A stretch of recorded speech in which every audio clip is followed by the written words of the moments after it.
Социјалните мрежи се преплавени со ефтини козметички услуги. Но многу често, наместо убавина по третманите, пациентите завршуваат со лузни, нагрдување на лицето, па и помош бараат од специјалисти дерматолози.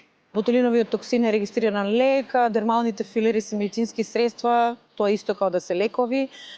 Стерилни препарати мора да бидат аплицирани од стручни медицински лица и во навистина услови кои захтеваат апликација на вакви препарати.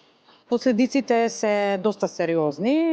Најобичните, ако може така да ги крстиме, се длабоки ткивни инфекции, најчесто гледаме тоа, како резултат на апликација на овие препарати во нестерилни и немедицински услови.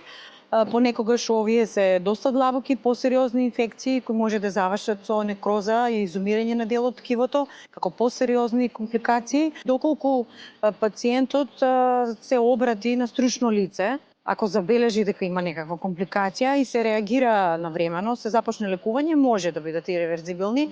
Меѓутоа, за жал, најчесто, кај нас доаѓаат пациенти малку во по-доцна фаза, кога навистина очајно бараат помош, нешто да се смени.